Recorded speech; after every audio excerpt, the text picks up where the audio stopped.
The UDP candidate for the 24 Mawphlang Assembly by polls 2021, Eugene Mawphlang, had filed his nomination at the office of the Deputy Commissioner, East KHASI Hills in Shillong.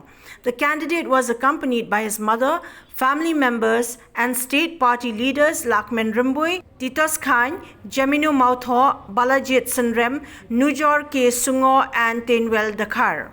Speaking to the media after filing his nomination, Eugene LYNGDOH said that he will follow his father, late S.K. Sun's footsteps in doing the best he can for the people of his constituency. He added that as a KHASI, he is proud to be associated with a regional party, especially one which his father had earlier associated himself with, even as an independent candidate during his tenure.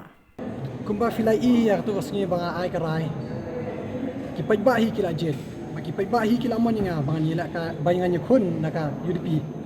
Haka jikim jongi ni yat ikindo ki ki baper itinko ki baper kanero ka dega way wat ngam keran din ngalong nong ilakay bomju keran din bomju akane ka thong jogani ngalong way tur smat wat ngan yai perto kum bakara ki pat ma ki kwa nga bang UDP nomor ipa ina associate de bat ka UDP kum khasihi nasokha nya sutenat nasukumen bangandon bentalang bakaseng reuno